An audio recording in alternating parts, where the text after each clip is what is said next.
بڑی بیٹی سے پہلے چھوٹی کی شادی کر دی۔ اگر تم راحیل سے نکاح کرنا چاہتے ہو تو مزید 7 سال تک میری خدمت کرو، میں اس نکاح بھی تم سے کر دوں گا۔ لہٰذا آپ علیہ السلام نے مزید 7 سال تک ماموں کی خدمت کی تو انہوں نے وعدہ کے مطابق آپ علیہ السلام کا نکاح راحیل سے کر دیا۔ لابان نے بطور خادمہ اپنی بڑی بیٹی لیہ کو زلفی نامی لونڈی اور اپنی چھوٹی بیٹی راحیل کو بلہا نامی لونڈی دے دی۔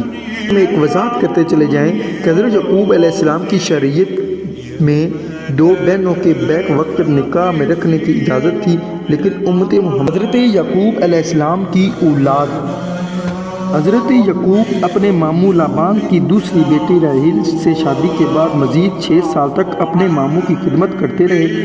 اللہ تعالیٰ نے آپ علیہ السلام کو آپ علیہ السلام کی پہلی بیوی لیہ کے بطن سے 6 بیٹے اور 1 بیٹی عطا فرمائی۔